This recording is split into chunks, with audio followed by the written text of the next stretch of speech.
Olá pessoal, eu vou começar esse vídeo com algumas perguntas a esse respeito aqui. Você sabe amar e quando consegue amar, sabe amar apenas a pessoas da família, filhos, esposa ou grupos no qual você participa? Ou você ainda mantém condutas aversivas para com os demais pessoas e grupos? Ou seja, que não são do seu nicho, né? Você consegue admirar uma pessoa mesmo quando discorda dessa? Ou você mantém a hostilidade com os quais não concordam com as suas próprias verdades, paradigmas e formas de enxergar a realidade? Outra, você consegue transferir o seu sentimento nobre de amor a pessoas com as quais mais tem afinidade? No caso, transferir esse sentimento para grupos e indivíduos sociais que seriam mais repugnados pela maioria, como pedófilos, assassinos, enfim, indivíduos dos quais a maioria teria uma dificuldade muito grande de amar, né? Você consegue compreender, até mesmo desfrutar com amor das dificuldades que passa, seja no trabalho, seja no âmbito cognitivo, no processo de desenvolvimento de conhecimento, seja em dificuldades de relacionamento? Ou você prefere ficar ansioso para que essas dificuldades vão-se embora e nunca mais surjam? Eu queria começar fazendo uma referência há um vídeo que eu vi no YouTube há pouco tempo, do Luiz Gonzaga, né, da Agenda Aquariana, da Amazofia, que ele faz um relato que é o seguinte, que na perspectiva, né, dos extraterrestres, dos espaciais, como ele gosta de colocar, não há grande diferença a nível de amorosidade, né, a nível de, vamos colocar assim, uma assistência para o mundo, de uma pessoa que está, por exemplo, no foco de uma assistência grupal muito grande, né? Vamos imaginar um embaixador, né? Algo do tipo assim, que esteja fazendo isso com muita amorosidade, para uma mãe de família que às vezes está cozinhando lá para os seus 7 filhos, mas com muita amorosidade. Na perspectiva então dos espaciais, eles veem apenas a questão do nível energético, como aquele ser está se manifestando, né? Às vezes o indivíduo está num processo hierárquico muito elevado e tudo mais, mas a sua manifestação a nível de energia é uma manifestação mais patológica, ou seja, os rastros energéticos que esse indivíduo vai deixar, eles não são positivos, né, caso ele não consiga manifestar com essa amorosidade. Tem aquela velha frase, né, mais vale um bom faxineiro do que um mau médico. Outra referência também que eu acho interessante na literatura ufológica espiritual é que também nessa perspectiva, né, dos extraterrenos, vamos dizer assim, né, isso é eu que estou colocando, esse módulo da inteligência, da amorosidade, é algo que está muito aquém aqui no planeta Terra da nossa inteligência a nível intelectual, vamos colocar assim, e que seria o processo que a gente ainda está marcando o passo, né? Ou seja, há-se uma carência muito grande de conseguir se manifestar com amorosidade, com coerência a esse nível. Uma coisa que eu acho interessante, pegando esse exemplo que eu coloquei do Luiz Gonzaga, da Amazofia, né, que na perspectiva dos espaciais não importa muito qual seja a sua profissão, qual importante ela seja, mas e sim a sua manifestação de amorosidade, tem um mito, um mito assim, não é um mito, é uma deturpação que eu vejo social, que é muito comum em pessoas do meio universitário, principalmente jovens, que falam assim, bem, eu estudei muito, eu me capacitei muito, então logo eu mereço, né, ter uma contrapartida monetária, financeira, maior do que, por exemplo, de um pedreiro. Eu acho essa noção amplamente deturpada, já que a gente está no sistema monetário, nessa lógica do dinheiro, eu vejo que essa valorização do indivíduo, ela não é simplesmente pela formação dele, mas e sim pela utilidade social que ele desempenha. Então, às vezes, por exemplo, um pedreiro, né, um assistente de obra e tal, às vezes ele tem uma utilidade social muito maior do que indivíduos que têm assim, pós-doutorados em áreas ultra mega específicas e que não têm nenhuma utilidade, ou pelo menos ainda não se encontrou uma utilidade. Então, assim, eu estou dando essa ideia da profissão como um pequeno exemplo, como que a questão da não amorosidade na hora de fazer as coisas, ela pode se manifestar, né? No caso lá, igual eu coloquei, né, da mulher que cozinha para os filhos e faz com amorosidade, para um faxineiro, um bom faxineiro, né, que mais vale do que um mau médico. É a mesma coisa nessa questão. Às vezes tem legiões de pessoas que estão tendo formações, né, super elaboradas, formações assim com alto gabarito, né, a nível curricular, mas que pelo fato dessas frustrações sociais, né, de ele não ter essa utilidade, ele passa a não exercer aquilo com amorosidade, em detrimento da frustração. E aí que entra numa grande armadilha, né? Se a pessoa saísse desse ponto de vista egóico e tentasse encontrar o seu nicho de utilidade, ela vê que ela pode exercer aquilo com muita amorosidade, independente se aquilo vai dar o respaldo, né, do que ela tinha como objetivo, né, a nível monetário, enfim. No final das coisas, o que importa realmente é se harmonizar com as coisas que você faz para que você consiga atingir esse nível de amorosidade. Um desafio que eu vejo é que a questão de conseguir fazer as coisas, praticar o amor nas coisas, está muito relacionada com a nossa capacidade de diagnosticar o que a gente veio para fazer, né, na nossa experiência encarnada, assim como também a nossa capacidade de ter flexibilidade com os fatos da vida, né, o que vai se descortinando. Às vezes você tem uma meta que não foi atendida, mas você dá a volta e analisa a situação que está instalada ali, o que você pode fazer para se manifestar da maneira mais amorosa possível. O amor, ele não é um processo de você fazer o que os outros acham que é bom que você faça, né? Ele é um processo realmente de você afinar com um processo de coerência interna e ir atrás disso, praticar aquilo. Por exemplo, a gente pode pegar dois exemplos assim, um dentro da visão mais coletiva, mais social, seria uma prática de amor vamos dizer assim, mais factível, né? mais real assim. Por exemplo, uma pessoa que se dedica a uma área tipo assistente social, e aí essa pessoa faz várias coisas, né, a nível de administrações públicas, de intermediar conflitos entre famílias e tal. E isso é visto como uma grande amorosidade, né? A pessoa consegue resolver coisas muito densas. Mas, por exemplo, às vezes um indivíduo ele pode estar num processo de extrema introspecção, né? Vamos colocar assim, pensadores, filósofos, cientistas e tal, que são pessoas que às vezes têm até são até um pouco inacessíveis socialmente falando, mas no fundo elas estão dedicando para coisas muito amorosas também, né, a nível coletivo. Então, assim, a questão do praticar essa amorosidade, ter essa coerência, não é uma fórmula de bolo. É um grande desafio do indivíduo se diagnosticar o que ele veio para fazer nessa missão existencial dele e partir em cima daquilo e praticar aquilo com muito amor. E realmente não ligar para o que os outros vão pensar, né? Por que é convencionalizado a nível social como amor. Uma pergunta: por que tanta dificuldade da grande maioria das pessoas se manifestarem de maneira amorosa? A gente poderia analisar isso por várias perspectivas, né? Numa perspectiva a nível de recursos, que falta recursos, isso gera violência, a pessoa não consegue ser amorosa e tal. Mas eu ainda queria continuar fazendo aquela analogia com a ideia dessa perspectiva dos extraterrestres, da importância do amor ao fazer uma comida para 7 filhos, lavar uma cozinha, e a importância de estar praticando o mesmo amor, ficar na mesma vibração energética ao estar num cargo altamente diferenciado a nível público, enfim, algo que seria um status social muito grande.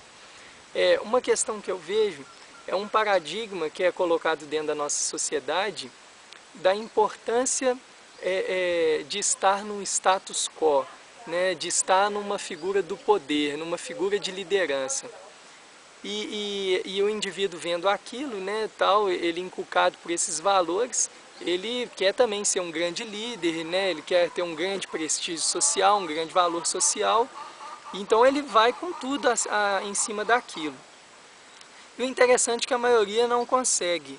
E não é, por um ponto de vista conformista que eles não vão conseguir, ou porque eles não têm capacitações, é simplesmente porque esses locais privilegiados, né, que é colocado como um valor social dentro do nosso paradigma, as vagas lá são seletas, né, são vagas pequenas. Ou seja, por mais que todo mundo tente, poucos vão realmente usufruir desse processo.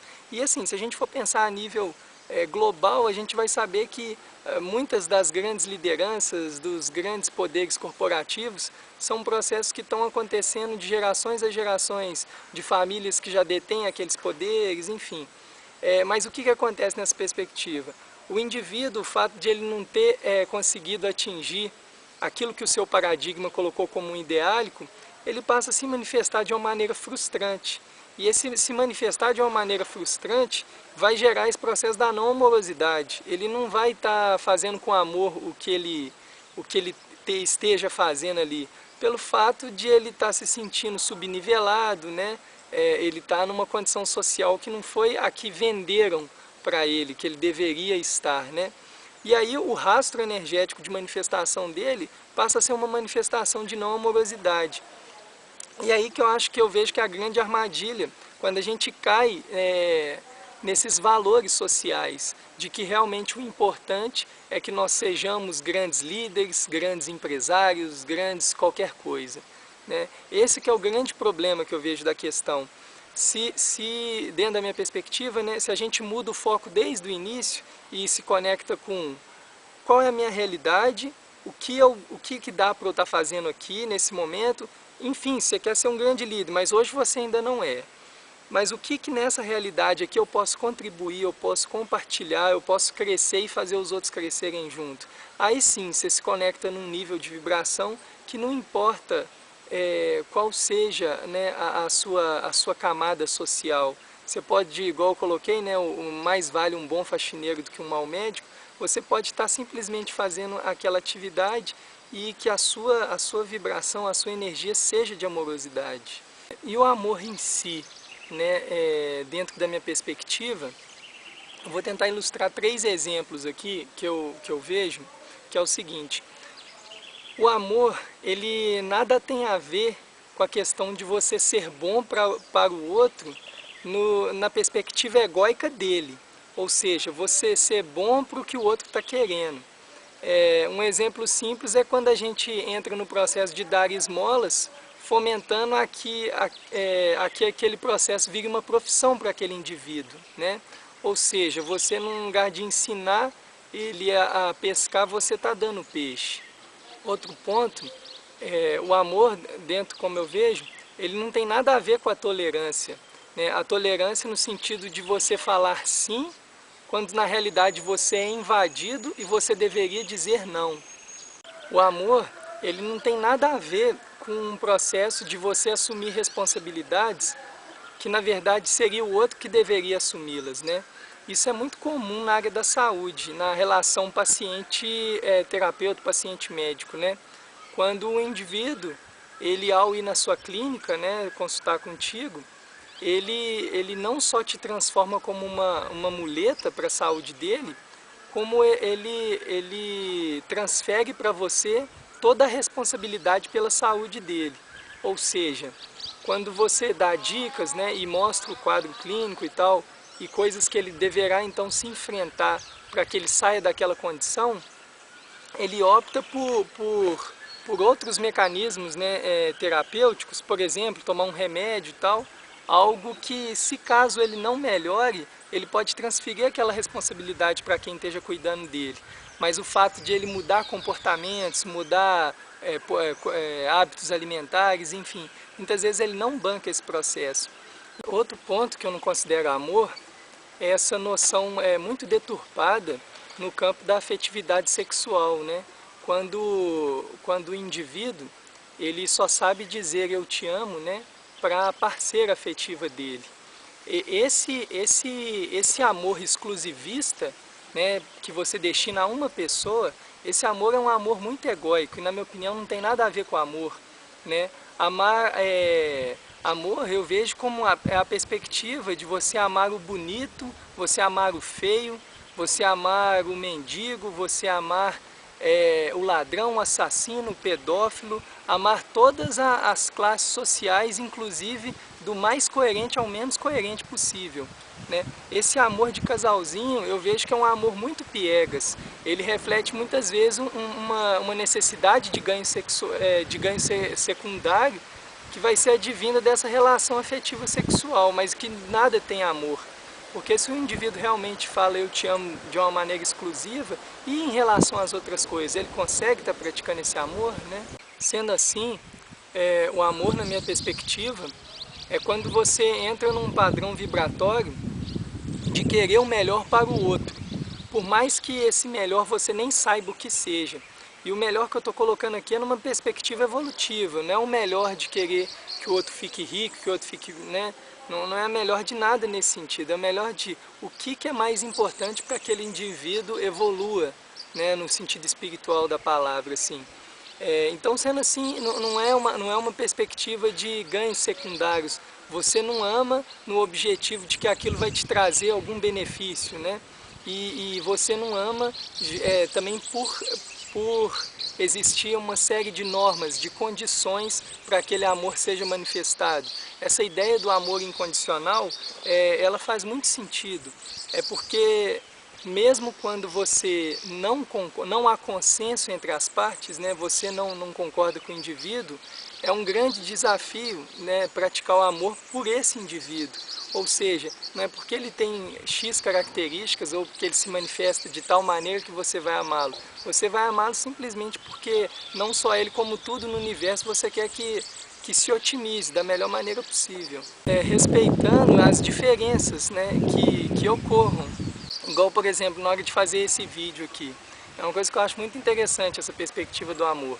Eu estou aqui num local, né, que tem alguns familiares que estão aqui agora.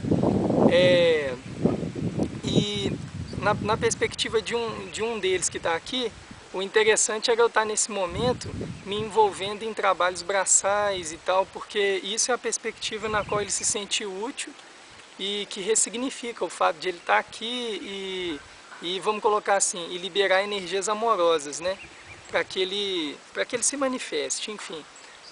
Já no meu processo, eu vejo como uma grande importância no lugar, nesse momento, não estar dedicando esse tipo de atividade, justamente para estar elaborando esse vídeo, né, e estar tentando praticar isso de uma maneira amorosa. Ou seja, esse exemplo que eu estou querendo colocar é de quando um ser ele tenta de alguma forma invadir a condição do outro, né? Ele não entende que o outro tem uma perspectiva diferente, que o que faz o outro manifestar a sua amorosidade, no caso, não vai ser um trabalho braçal, vai ser um trabalho em outro campo. A grande diferença, a grande questão é não colocar condições nesse processo, né? E sim respeitando as partes. Se você, dentro da sua perspectiva evolutiva, os trabalhos braçais estão te trazendo uma forma de fazer isso com amorosidade, que os faça. Se o do outro, por exemplo, está elaborando vídeos e falando de coisas que acha que vai ser importante para outras pessoas, que o faça também. É claro que a gente tem que ter relativizações de não pensar que a gente vai se manifestar sempre fazendo o que a gente mais quer. Isso seria uma perspectiva muito egóica, né? Mas saber sim que você sempre vai tentar se manifestar através de coisas que você considera mais amorosas, né? O grande desafio, né, e a grande dificuldade que eu vejo nesse processo de praticar o amor, né, que é um termo até muito banalizado, é você realmente praticar ele nas situações difíceis, né? Conseguir ter uma energia de amor com quem discorda das suas verdades, das suas visões, é você conseguir ter essa energia de amor com com pessoas nas quais você tem conflito, né, pessoas das quais há uma dificuldade de diálogo, de interação, né? Tem um exemplo que eu acho muito interessante e que eu acho até cômico assim, quando a gente vai ver os filmes americanos assim, e filmes de um modo geral, né, a cultura cinematográfica assim, o quão que o amor ele é nesses filmes, principalmente filmes de romance e tal, o quanto que o amor é um artigo para pessoas bonitas, né? Você vê sempre filmes no qual a mulher que é amada e tal é uma mulher super bela e o homem também da mesma forma. E eu fico pensando, poxa, por que que não fazem então um filme, sendo que a personagem principal, a personagem que vai ser amada, né, que vai ter toda aquela questão afetiva, amorosa, sexual e tal, é uma mulher baixinha, gordinha, sem dente, com nenhuma dessas características, né? É interessante pensar como que a nossa própria cultura, aí pensando a nível afetivo sexual, deturpa essa noção de amor, né? Coloca o amor mais para um determinado tipo de público e não consegue enxergar o amor como um todo. Um outro exemplo que eu acho interessante é quando a gente vê, né, compartilhado aí nas redes sociais e também na TV, né, as questões relacionadas à violência, né, de as pessoas muitas vezes se manifestarem de duas formas diante da violência que eu observo. Um mecanismo que é um mecanismo opressor, né, que a pessoa ao entrar em contato com a violência de alguma forma, aquilo vai surtir um medo e a pessoa vai se fechar, né, através desse medo. E a outra coisa também que é muito comum é o indivíduo de ir para um âmbito de reatividade, né? Que o indivíduo começa a entrar no processo da lei de Talião, né? Do dente por dente, olho por olho, ou seja, matou tem que morrer, bateu tem que tomar porrada, né? Eu vejo também nesse exemplo o quão nós, ao nos comportarmos, né, tanto de maneira com medo, quanto dessa maneira principalmente a mais reativa, o quanto que a gente começa a se manifestar deixando lastros desse não amor. Pelo fato de que eu sei que não é uma coisa fácil, mas o fato de, ao a gente ver pessoas fazendo, né, essas atrocidades, a gente não consegue perdoá-los, né, olhá-los sobre uma outra perspectiva, né, e por uma perspectiva amorosa. É um desafio para todos, né? Tudo que eu coloco nos vídeos, eu coloco para mim também, essas questões, esses autoenfrentamentos. Uma vez eu tive uma experiência interessante a esse respeito, que eu tentando fazer uma comunicação, né, a nível psicomediúnico, né, a nível espiritual, eu fiz essa pergunta, assim, vamos dizer assim, para seres espirituais e tal, eu fiz a seguinte pergunta, por que pensando no âmbito da espiritualidade, né, de tudo, da evolução, por que vamos colocar assim, o cosmos, né, as coisas que regem, elas deixem que essas violências aconteçam? E o feedback que me veio foi justamente que a minha pergunta, na sua raiz, já era deturpada. Que a questão não era um processo de deixar acontecer ou não, e simplesmente que a manifestação da violência, ela é uma questão que parte do indivíduo.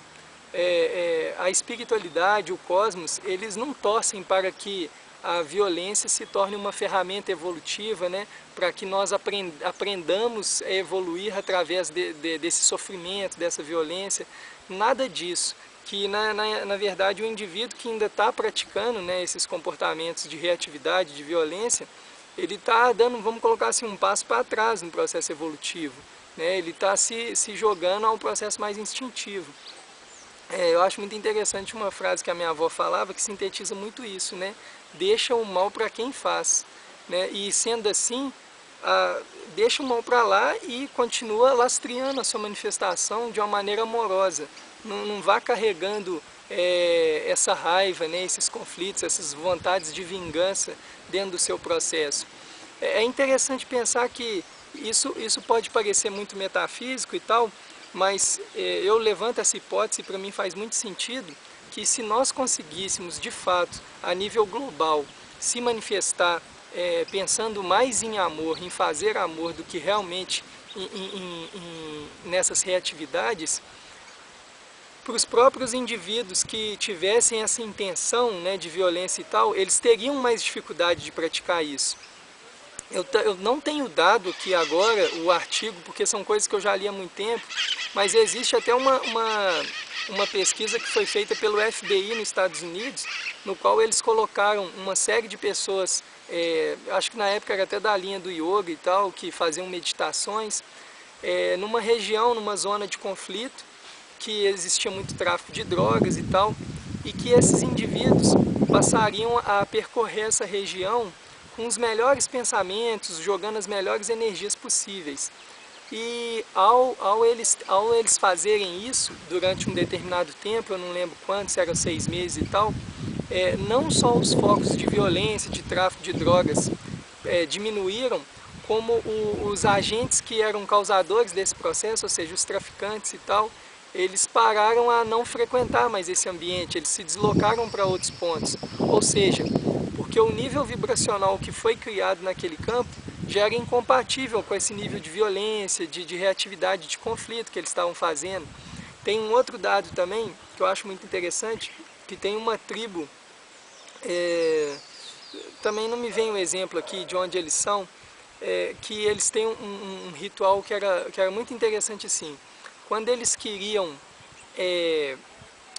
pegar lenha, né, para fazer as casas deles, ou fogueira para fazer comida e tal, eles tinham um ritual muito interessante que era assim, eles iam nas árvores, né, e durante 2 semanas a população ia lá para a tribo, a comunidade, né, é uma questão indígena, é uma tribo indígena, eles iam xingar as árvores, né, jogar todas as energias negativas para cima dessas árvores. E ao passar umas 2 semanas, essas árvores simplesmente caíam, né? Então é muito interessante pensar o quão é nocivo o nosso rastro a nível de pensamento, ao nível de não amorosidade, né? Se a gente, outro exemplo também a gente for pegar, que é aquele autor, o Masaru Emoto, não sei se o nome é esse, que fez aquele livro Mensagens da Água, que ele realmente conseguiu, né, identificar que ao você colocar águas, né, copos com água, e que você colocava nomes que eram nomes que têm uma carga energética, e aí vem aquele dito popular, né, que as palavras têm força, sobre essa água, que ela tinha um comportamento a nível estrutural que ele via como um comportamento mais desfigurado, quando a mensagem era negativa. Isso também acontecia a nível de sons, né? Então assim, aí vamos pensar de uma maneira geral. O que acontece a nível energético quando a gente se conecta com essas informações, né, com essas violências, as teletragédias, né, que coloca na televisão, e a gente começa a entrar no mesmo nível de vibração? Claro que eu acho interessante fazer uma ressalva que é interessante o indivíduo ele conseguir entrar numa condição de não se afetar diante dessas violências, né? Ele, por exemplo, ao se deparar com elas, ele conseguir manter um padrão energético de amorosidade, mesmo diante de uma situação muito difícil. Depois dessa volta toda, dessa noção toda, eu queria propor uma técnica, como eu sempre estou fazendo nos vídeos, né? A técnica seria o seguinte: técnica da transferência amorosa para tudo que fazemos. A definição é o seguinte: é o ato de conseguirmos nos manifestar em 100% do nosso tempo, ou maior parte do nosso tempo, através de ações e intenções amorosas. Esse é o objetivo dessa técnica. Como que eu aplico ela na minha vida, assim? O primeiro ponto é o seguinte: o que você já consegue fazer com amor já está feito, né? A técnica ela não tem utilidade no que você já sabe fazer com amorosidade. Agora, por exemplo, quando eu tenho dificuldades que na minha experiência pessoal estão relacionadas muito a âmbito profissional, quando eu percebo que eu não estou conseguindo praticar o meu trabalho com amorosidade, diagnosticando essa condição, eu tento então simplesmente mudar a minha vibração. Falo, não, vou tentar não ver isso como algo ruim e tal, não entrar em nenhum processo de auto-vitimização e de autoculpa e tal. Falo, não, vamos tentar colocar uma energia de amorosidade aqui. Se eu não consigo, um outro mecanismo que eu faço, que é um mecanismo de memória, um mecanismo mnemônico, eu tento trazer à tona na minha manifestação energética, uma situação na qual eu tive muita amorosidade. Isso você pode, uma lembrança de um episódio que você vivenciou, uma paisagem que de repente você olha que te traz esse sentimento de amorosidade e tentar fazer com que aquilo venha à tona, né? Eu já falei isso nesse vídeo, né? Vários locais, né? Vários lugares na nossa manifestação são propícios a utilizar essa técnica, principalmente nos ambientes de focos de conflito, né? Conflito profissional, conflito com pessoas, conflito de qualquer natureza.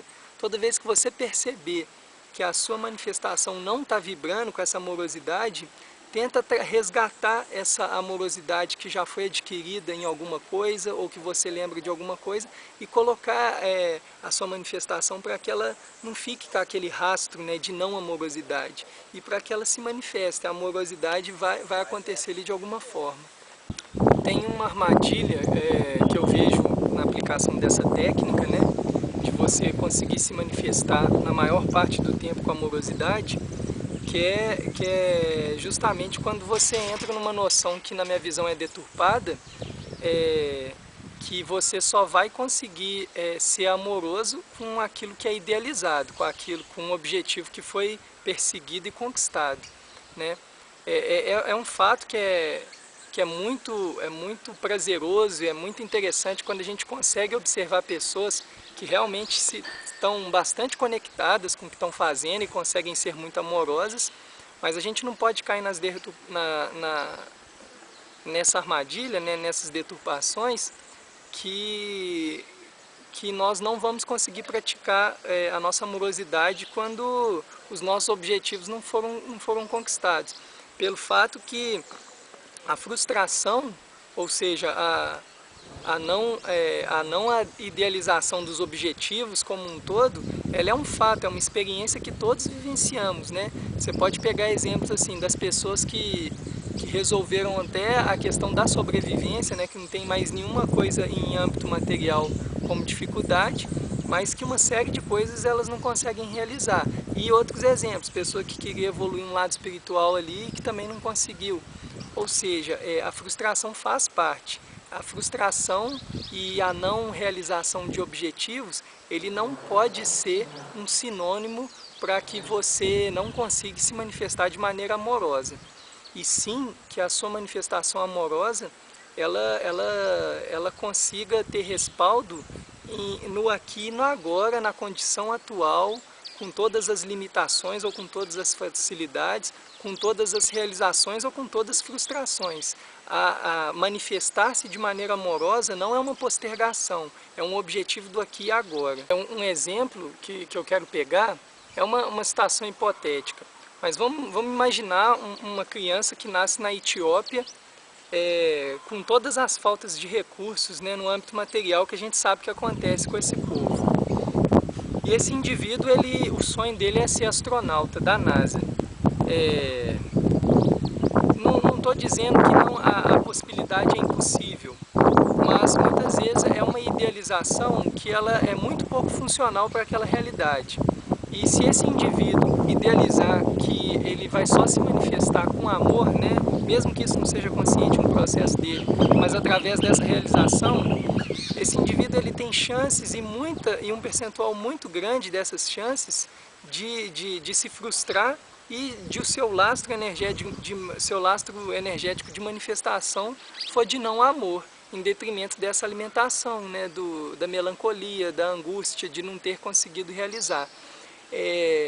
Não falta exemplos se nós pegarmos bibliografias de várias pessoas, né, da humanidade, e pessoas que aparentemente foram pessoas de grande realização, mas que ao fato de não conseguir realizar determinadas coisas no seu processo, entraram em processos depressivos, né, enfim, dadas essas frustrações de não saber lidar com elas. Então, assim, o fato de não realizar coisas, ele não pode ser um pré-requisito para que você não consiga se manifestar com amorosidade. Teve uma vez que uma amiga minha falou uma coisa muito interessante, quando a gente estava pensando nessa questão, né, de que eu tinha falado no início do vídeo, entre uma mãe que faz com amorosidade a comida para 7 filhos, e um cara que está numa hierarquia social como um grande líder, que faz uma assistência com amorosidade para muitos também. E ela me deu um exemplo muito interessante assim, que ela não só concorda com essa ideia, né, de que os dois manifestando com amorosidade é o que importa, porque é o rastro energético deles, né, na manifestação do mundo, na experiência encarnada, como às vezes é importante observar o quão que muitas vezes pessoas que estão no anonimato, elas estão abrindo mão realmente de condições, né, de poder, para simplesmente estar em situações muito simples, mas que nessa situação muito simples, ela é muito utilitária ali, né? E que isso mostra realmente não só um desprendimento a nível egóico, né? Porque esse indivíduo muitas vezes ele já superou essa condição de pensar que é mais evolutivo ter poderes, ter lideranças, como uma pessoa que dentro daquela, entre aspas, humildade de manifestação, ela conseguiu fazer aquilo de forma muito coerente, e que o seu lastro energético, né, enquanto ela se manifestou, ele foi um lastro amoroso. Tem uma questão que eu gosto de pensar, que entra no âmbito da gratidão. Gratidão, e dentro da perspectiva que eu estou colocando aqui, não é um conformismo, né? A gratidão, ela realmente eu vejo ela como um módulo de inteligência. Ela é uma capacidade de você conseguir se contextualizar com a sua realidade e fazer com que a sua realidade, o que seja disponível para você a nível de tempo, a nível de recursos materiais e a nível de recursos cognitivos, intelectuais, espirituais, sejam utilizados da maneira mais otimizada possível. Ou seja, não é uma questão de conformismo a gratidão. A gratidão é uma questão de senso, é uma questão de inteligência, né? E aí, no caso, essa inteligência da amorosidade. Essa capacidade de se contextualizar de acordo com a sua realidade e realmente ficar atento do que é mais propício naquela realidade, dentro dos recursos disponíveis, né? Para conseguir praticar a sua amorosidade e não se frustrar devido a idealizações que às vezes não foi conseguidas. Eu acho muito interessante quando a gente pega exemplos das experiências encarnatórias de alguns indivíduos, né? Vou pegar um exemplo aqui, o Steve Jobs, que criou a Apple, né? Socialmente falando, seria um indivíduo que teria um status tal, de líder, tal, um mega empresário. Mas é muito interessante se analisar o contexto dele.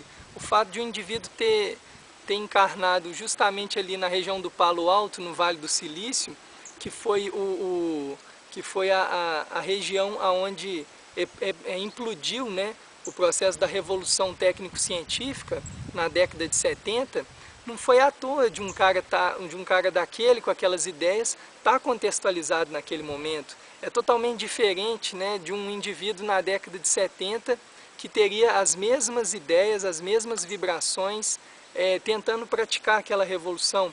Eu até sei de um exemplo muito interessante, que uma vez eu estava atendendo com acupuntura um engenheiro elétrico, e ele falou que o irmão dele na década de 70, aqui em Belo Horizonte, em Minas Gerais, ele estava desenvolvendo um software junto com um professor dele, na época um professor lá da área de engenharia elétrica, né, da UFMG, um software que é muito parecido com o da Apple, com a Microsoft, enfim.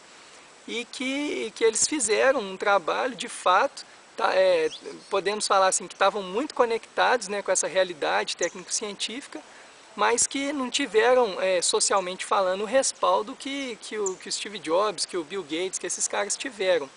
Mas, ou seja, eu acho interessante essa experiência encarnada, como que ela diz respeito, por que eu encarnei aqui nesse local, por que esse contexto é desse jeito. Um outro exemplo que eu acho interessante é pensar, por exemplo, aqui no Brasil, em relação ao nosso abertismo para as questões espirituais, né?